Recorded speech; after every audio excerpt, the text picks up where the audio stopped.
नमस्कार, मैं हूं वैष्णवी। सियासी पिच पर आपका स्वागत है। चलिए जानते हैं बिहार और देश से जुड़ी राजनीति की बड़ी खबरों को। सबसे पहले एक नजर सुर्खियों पर। नीतीश से अलग हो, जनता के बीच जाए बीजेपी, पूर्व सांसद अरुण कुमार ने दी नसीहत। राज्य की खराब कानून व्यवस्था पर राजद ने नीतीश सरकार पर बोला हमला। कंगना रनौत ने शंकराचार्य अभिमुक्तेश्वरानंद के बयान पर किया पलटवार। MY समीकरण पर सवाल उठाते हुए राजद पर भड़के प्रशांत किशोर। कांवड़ यात्रा के रूट पर नाम बताने वाले आदेश पर ओवैसी ने जताई आपत्ति।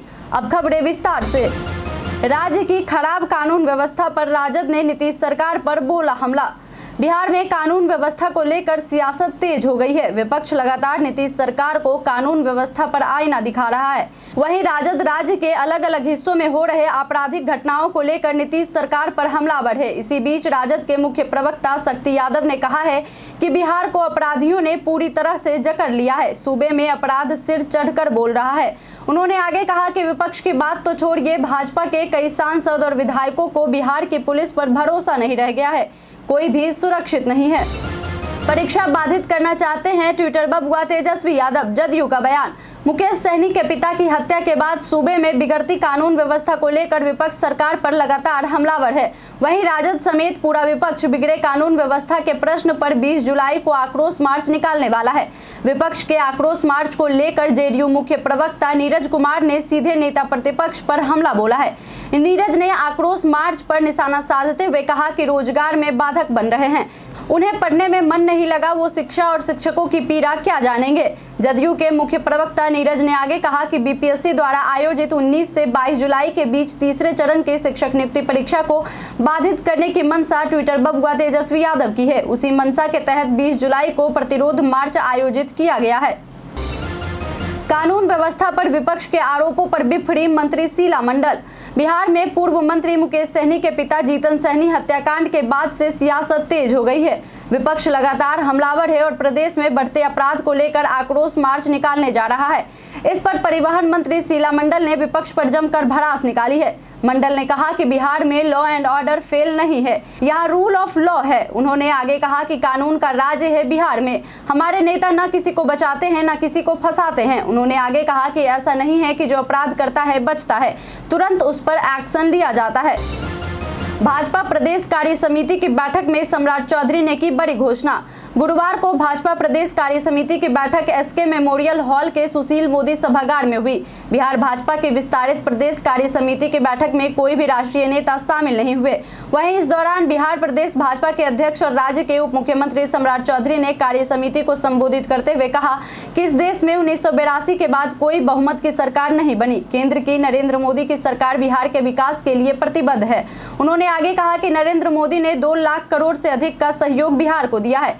उन्होंने कहा कि बिहार में 1 करोड़ 90 लाख परिवार गरीब है। हमने 13 लाख लोगों को चिन्हित किया है जिन्हें पक्के मकान दिए जाएंगे। वहीं इस दौरान उन्होंने बिहार में सीतामढ़ी में भव्य सीता मंदिर के निर्माण की घोषणा की। नीतीश से अलग हो, जनता के बीच जाए बीजेपी, पूर्व सांसद अरुण कुमार ने दी नसीहत।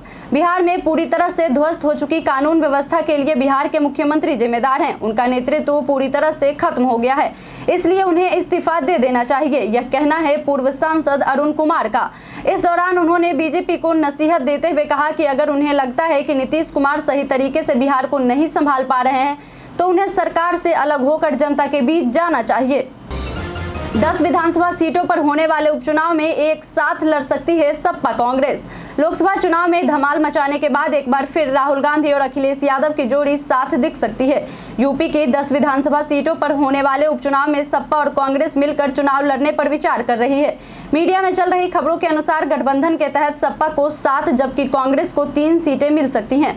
कांग्रेस सूत्रों ने पुष्टि की है कि कांग्रेस और समाजवादी इस साल के अंत में गठबंधन करके यूपी चुनाव लड़ सकते हैं। कंगना रनौत ने शंकराचार्य अभिमुक्तेश्वरानंद के बयान पर किया पलटवार। अभिनेत्री और हिमाचल की मंडी सीट से सांसद कंगना रनौत ने महाराष्ट्र के मुख्यमंत्री एकनाथ शिंदे का समर्थन करते हुए ज्योतिर्मठ के शंकराचार्य स्वामी अविमुक्तेश्वरानंद सरस्वती के बयान पर जवाब दिया है। शंकराचार्य अविमुक्तेश्वरानंद के हाल ही में महाराष्ट्र में पूर्व सीएम उद्धव ठाकरे को विश्वासघात का शिकार बताया था। कंगना रनौत ने सोशल मीडिया प्लेटफॉर्म पर लिखा, राजनीति में गठबंधन, संधि और एक पार्टी का विभाजन होना बहुत सामान्य और संवैधानिक बात है। कांग्रेस पार्टी का विभाजन 1907 में और फिर 1971 में हुआ था। अगर राजनीति में राजनीतिज्ञ राजनीति नहीं करेगा तो क्या गोलगप्पे बेचेगा। शंकराचार्य जी ने उनकी शब्दावली और अपने प्रभाव और धार्मिक शिक्षा का दुरुपयोग किया है। MY समीकरण पर सवाल उठाते हुए राजद पर भड़के प्रशांत किशोर। जन सुराज के संस्थापक प्रशांत किशोर ने एक बार फिर आरजेडी पर हमला बोला है। प्रशांत किशोर ने आरजेडी छोड़कर जाने वालों का जिक्र कर पार्टी पर जमकर तंज कसा। प्रशांत किशोर ने प्रेस कॉन्फ्रेंस में कहा कि चाहे जितनी बार कह लो कि हम बीजेपी की बी टीम हैं, लेकिन सबसे ज्यादा लोग आरजेडी छोड़कर ही आ रहे हैं। लालटेन का तेल ही निकल रहा है। उन्होंने आगे बताया कि रुपौली में 14 से 15 हजार यादव समाज के लोग हैं और करीब 45 हजार मुसलमान हैं। वहीं आरजेडी की कैंडिडेट बीमा भारती को 30 हजार वोट मिला। ऐसे में साफ है कि MY समीकरण काम नहीं कर रहा है। नीतीश ने साथ छोड़ा तो सड़क पर आ गए तेजस्वी यादव। मंत्री रत्नेश सदा का राजद पर हमला। बिहार मंत्री रत्नेश सदा ने 20 जुलाई दिन शनिवार को महागठबंधन के द्वारा प्रतिरोध मार्च निकालने वाले सवाल पर कहा कि जो विरोध मार्च निकाल रहे हैं वह अपने शासनकाल के 15 साल के इतिहास को पलट कर देख लें। नीतीश कुमार के शासनकाल में अगर घटना होती है, अपराधी पर तुरंत कार्रवाई होती और जेल के भीतर भेजे जाते हैं। वहीं तेजस्वी यादव के द्वारा नीतीश सरकार को बेबस और लाचार मुख्यमंत्री बताने पर मंत्री रत्नेश सदा ने कहा कि नीतीश कुमार के कारण ही वह उप मुख्यमंत्री बने थे। नीतीश कुमार ने साथ छोड़ दिया तो तेजस्वी यादव रोड पर चले आए। ऑर्गेनाइज्ड क्राइम करते थे लालू प्रसाद। लालू यादव पर बरसे सम्राट चौधरी। गुरुवार को हुए बीजेपी कार्य समिति की मीटिंग को संबोधित करते हुए बिहार बीजेपी प्रदेश अध्यक्ष और डिप्टी सीएम सम्राट चौधरी ने कांग्रेस पार्टी पर तीखा प्रहार किया और कहा कि इस पार्टी की कोई विचारधारा नहीं है, ये पार्टी अपने ही लोगों को भूल जाती है। वहीं इसके साथ ही सम्राट चौधरी ने लालू प्रसाद पर तीखा प्रहार करते हुए कहा कि लालू प्रसाद ऐसे नेता थे कि जब वो मुख्यमंत्री थे तो अपने ऑफिस से ऑर्गेनाइज्ड क्राइम कराते थे और आज कहीं भी अपराध होता है तो 24 घंटे के भीतर अपराधी को पकड़ा जाता है। अपराधियों का नेतृत्व करने वाला कोई नेता अगर बिहार में है तो वो लालू यादव है। जीतन सहनी हत्याकांड की जांच पर वीआईपी ने उठाए कई सवाल। वीआईपी प्रमुख और पूर्व मंत्री मुकेश सहनी के पिता जीतन सहनी की हत्या मामले को लेकर वीआईपी का एक शिष्टमंडल गुरुवार को बिहार के पुलिस महानिदेशक से मिला और उन्हें एक आवेदन पत्र देकर अनुसंधान के भटकाने की आशंका जताई। पार्टी महासचिव और पूर्व IPS अधिकारी ब्रजकिशोर सिंह और राष्ट्रीय प्रवक्ता देवज्योति के नेतृत्व में इस शिष्टमंडल में पार्टी के कई नेता शामिल रहे। मृतक के भतीजे पवन सहनी द्वारा लिखे आवेदन पत्र में कहा गया है कि इस हत्या मामले में पुलिस द्वारा मीडिया में दिए जा रहे बयान से अनुसंधान की दिशा भटकाने की आशंका है। आवेदन में और भी कई सवाल उठाए गए हैं। कांवड़ यात्रा मार्ग को लेकर यूपी पुलिस के दिए निर्देश पर भड़के जावेद अख्तर। कांवड़ यात्रा के रूट में यूपी पुलिस द्वारा जिले में हर दुकानदार को अपनी दुकान पर नाम का बोर्ड लगाने का निर्देश दिया गया है, जिससे कोई कांवड़िया गलती से मुसलमान की दुकान से सामान न खरीद ले। वहीं अब इस आदेश पर जावेद अख्तर ने आपत्ति जताते हुए सोशल मीडिया प्लेटफॉर्म X पर एक पोस्ट करते हुए लिखा, मुजफ्फरपुर यूपी पुलिस ने निर्देश दिया है कि निकट भविष्य में किसी विशेष धार्मिक जुलूस के मार्ग पर सभी दुकानों, रेस्टोरेंट और यहाँ तक कि वाहनों पर मालिक का नाम प्रमुखता से और स्पष्ट रूप से दर्शाया जाना चाहिए। क्यों नाजी जर्मनी में वे केवल विशेष दुकानों, घरों पर ही निशान बनाते थे। अजीत पवार का साथ छोड़ेगी बीजेपी, शरद गुट का बड़ा दावा। आरएसएस से जुड़े एक मराठी मैगजीन ने भाजपा का अजीत पवार की पार्टी एनसीपी के साथ हुए गठबंधन को लेकर आपत्ति जताई है। मैगजीन में दिए गए एक लेख में कहा गया है कि लोकसभा चुनावों में महाराष्ट्र में बीजेपी का प्रदर्शन इसलिए खराब रहा क्योंकि बीजेपी ने अजीत पवार की पार्टी एनसीपी के साथ गठबंधन किया था। अब इसके हवाले से राकंपा शरद गुट के प्रवक्ता क्लाइड क्रास्टो ने कहा है कि लोकसभा चुनाव में झटका लगने के बाद भाजपा महाराष्ट्र में आगामी विधानसभा चुनाव जीतने की कोशिश कर रही है, लेकिन भाजपा को एहसास हो रहा है कि लोकसभा चुनाव के तरह ही आगामी विधानसभा चुनाव में महायुति गठबंधन को नुकसान होगा।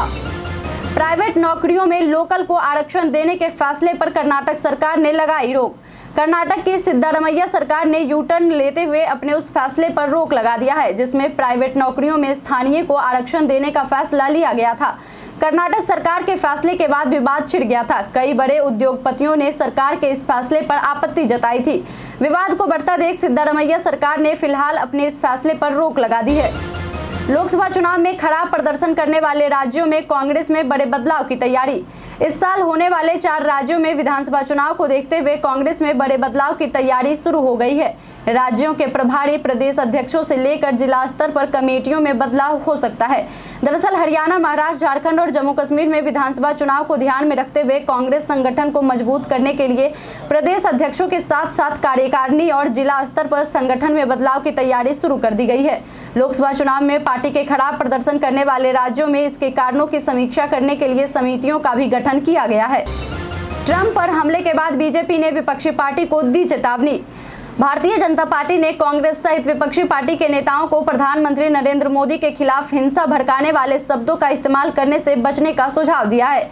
बीजेपी की तरफ से यह बयान 13 जुलाई को पूर्व अमेरिकी राष्ट्रपति डोनाल्ड ट्रंप पर हुए जानलेवा हमले के संदर्भ में दिया गया है। गुरुवार को एक प्रेस कॉन्फ्रेंस में एक अंग्रेजी अखबार में वरिष्ठ आईपीएस अधिकारी के लेख का हवाला देते हुए भाजपा के राष्ट्रीय प्रवक्ता सुधांशु त्रिवेदी ने इस पर अपनी बातें रखी। सुधांशु त्रिवेदी ने कहा, जुलाई 2022 में जापान के पूर्व प्रधानमंत्री शिंजो आबे की हत्या और हाल ही में डोनाल्ड ट्रंप पर हुए जानलेवा हमले से एक जरूरी बात सामने आई है। यह हमले ज्यादातर विपक्षी नेताओं के भड़काऊ भाषण के बाद हुए हैं। स्वतंत्रता दिवस समारोह की सुरक्षा को लेकर सख्त हुआ प्रशासन। अमेरिका में पूर्व राष्ट्रपति डोनाल्ड ट्रंप पर हुए हमले के बाद दिल्ली पुलिस इस बार स्वतंत्रता दिवस समारोह की सुरक्षा को लेकर और भी अलर्ट हो गई है।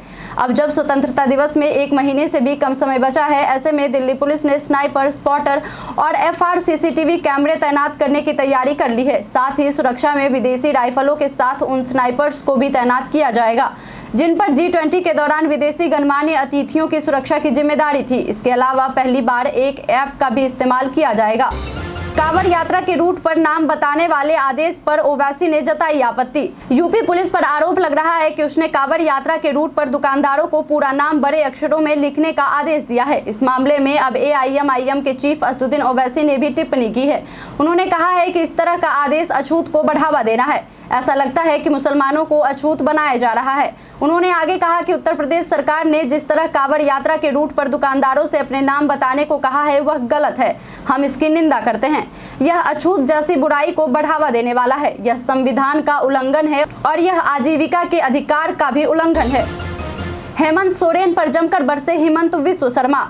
झारखंड भाजपा चुनाव प्रभारी और असम के मुख्यमंत्री हेमंत बिस्वा शर्मा गुरुवार को रांची में एक कार्यकर्ता सम्मेलन कार्यक्रम में शामिल हुए।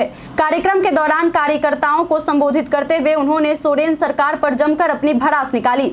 आगामी झारखंड विधानसभा चुनाव में भाजपा की प्रचंड जीत का भी दावा किया।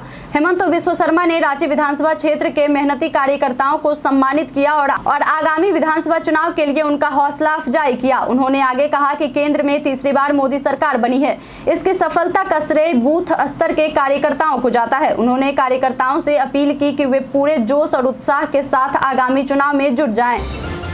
पंचायत अध्यक्ष की संदेहास्पद हत्या की उच्च स्तरीय जांच को लेकर राजद ने सौंपा मांग पत्र।